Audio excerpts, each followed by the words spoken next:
네, 오늘부터 양육과 집안일을 도울 필리핀 이 가사관리사 네. 신청이 시작이 됩니다. 네, 관련 내용 설주한 변호사 강전의 변호사와 함께 자세히 짚어보도록 하겠습니다. 안녕하세요. 안녕하세요. 자, 오는 9월부터입니다. 한국어로도 소통이 가능한 필리핀 국적 이 가사관리사 100명이 활동을 시작한다고 합니다. 구체적으로 누가 신청을 할 수 있고 어떤 일을 하게 되는 건지 좀 설명이 필요해 보입니다. 네, 맞습니다. 지금 고용노동부와 서울시에서 이 가사돌봄 서비스 시범사업 한다고 했을 때부터 예. 굉장히 관심이 집중이 돼 있었는데요. 네. 바로 오늘부터 다음 달 6일까지 3주 동안 신청을 할 수 있습니다. 예. 모바일 앱 대리주부 그리고 돌봄 플러스에서 할 수 있는데요.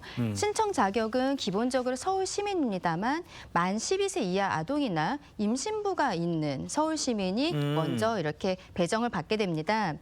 신청에 대해서는 월요일부터 금요일까지 오전 8시부터 저녁 8시까지 하루에 4시간, 6시간, 8시간 이렇게 단위로 신청을 할 수 있고 네. 이용 기간은 내년 2월까지 해서 6개월을 할 수 있습니다. 네. 도우미들이 하는 일에 대해서는 기본적으로 육아를 돕는 일들을 하게 됩니다. 네. 그리고 뒤에서 다시 말씀드리겠지만 고용부에서는 이 육아뿐만 아니라 어떠한 간단한 가사관리 서비스 이런 것들도 포함하겠다고 하고 있고 여기에 대해서는 필리핀에서 이 가사 도우미들이 오기 때문에 필리핀 정부와 구체적으로 협의를 하겠다라고 이야기를 하고 있는 것이고요.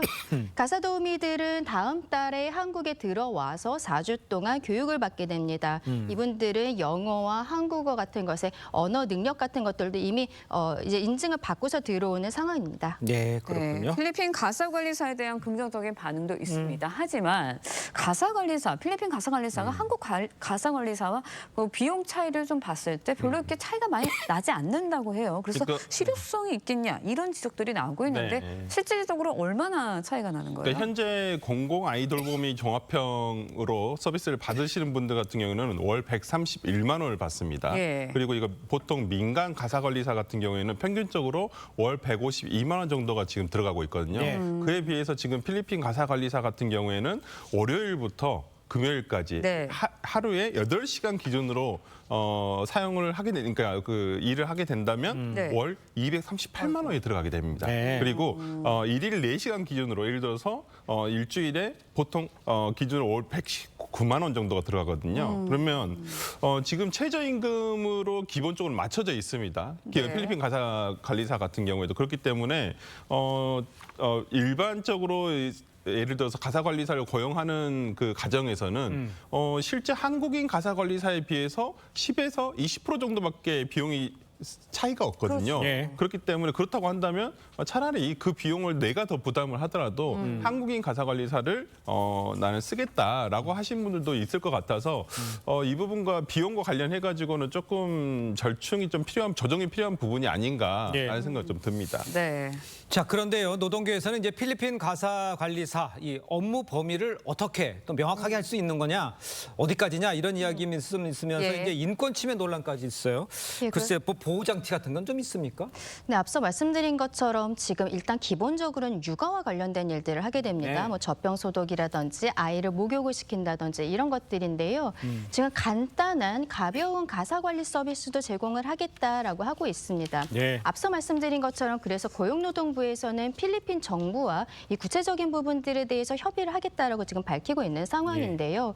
이 내용에 있어서는 기본적으로 아이를 돌보고 아이를 간단히 이제 밖으로 데리고 가는 것뿐만 아니라 동거 가족에 대한 돌봄 그 가사 관리 서비스가 좀 들어가게 되는데 지금 이야기하고 있는 것은 청소라든지 뭐 설거지라든지 네. 이런 거 세탁이라든지 이런 것들을 이야기하고 있는데 네. 실질적으로는 이런 것들이 어떠한 명확하게 나누기가 쉽지가 않다는 것이죠. 어디까지가 가벼운 가사 관리 서비스라고 볼 수 맞아요. 있는 것인가. 예. 이러한 이야기들이 있어서 민주노총이나 한국노총 같은 데에서는 이 근무하는 그 필리핀 가사 도우미들 입장에서는 어떠한 업무를 시켰을 때 그걸 거부하기가 어려울 것이다. 그렇기 때문에 이분들의 노동 인권을 어떠한 침해할 수 있는 여지가 크다라는 이야기들을 하고 있는 것이죠. 네. 그래서 지금 고용노동부에서는 그 할 수 있는 일의 범위에 대해서 구체적으로 명시를 하도록 지금 준비를 하고 있다라고 하고 있습니다. 알겠습니다. 필리핀 가사도우미 실효성 있게 좀 적용이 돼야 하지 않을까라는 생각이 듭니다. 다음 소식도 짚어보도록 하겠습니다. 최근 한 드라마를 통해서 아주 많은 인기를 얻고 있죠.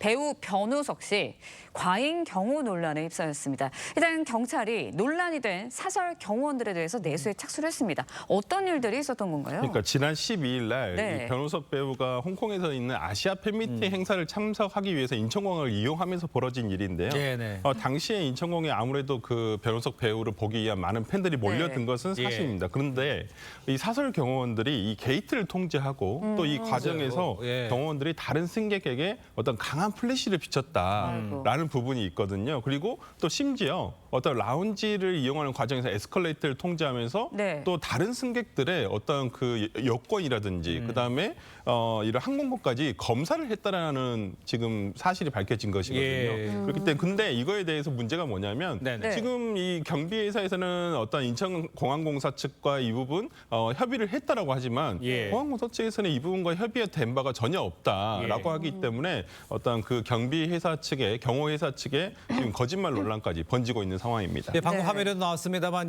사진을 못 찍게 하기 위해서 경호원들이 프레쉬를 이렇게 비치는 장면도 있었어요.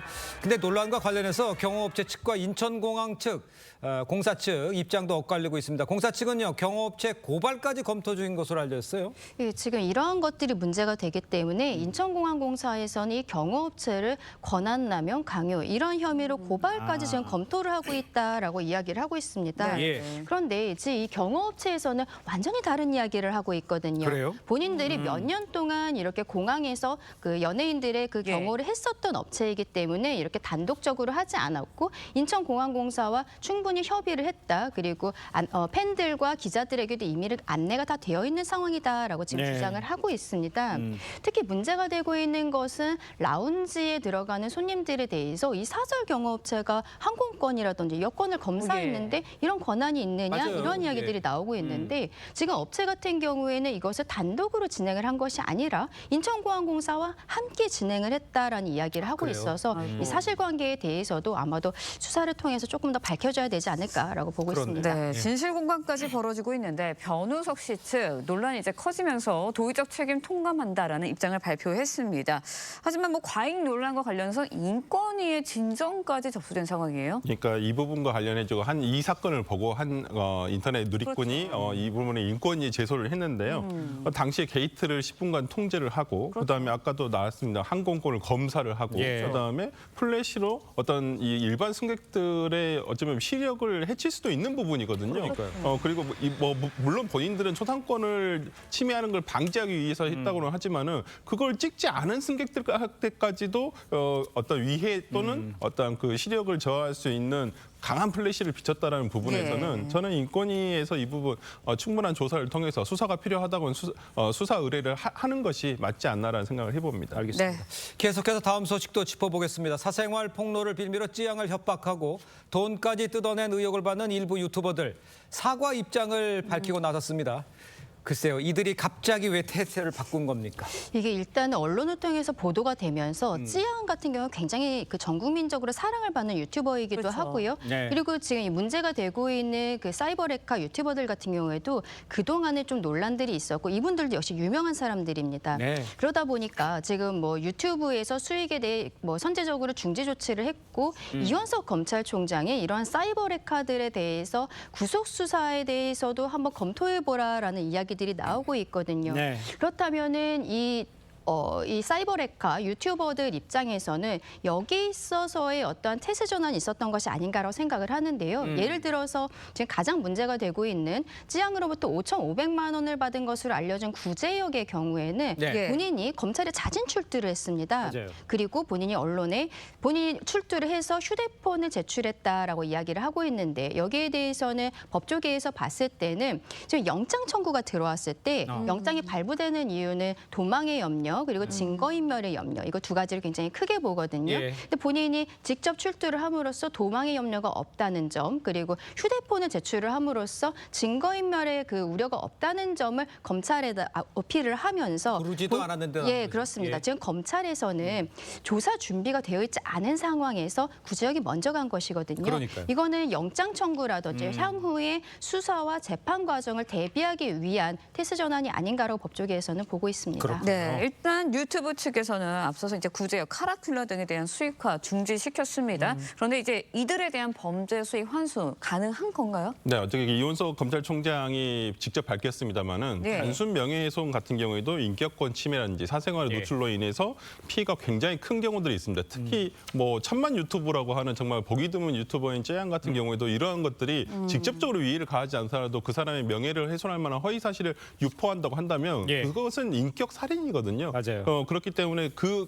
많은 피해가 있기 때문에 구속 수사를 원칙으로 하고 또 이 부분과 관련해 가지고 이런 허위 사실 유포로 얻은 유튜브 수익이라든지 이런 네. 부분에 대해서는 적극적으로 범죄 수익 환수를 할 수 있도록 지금 조치를 취한다고 하고 있기 때문에 어떠한 그러니까 수익과 범죄와의 관련성만 인정이 된다고 한다면 충분히 가능하리라 봅니다. 그렇군요. 자, 오늘 말씀 여기까지 듣겠습니다. 고맙습니다. 고맙습니다.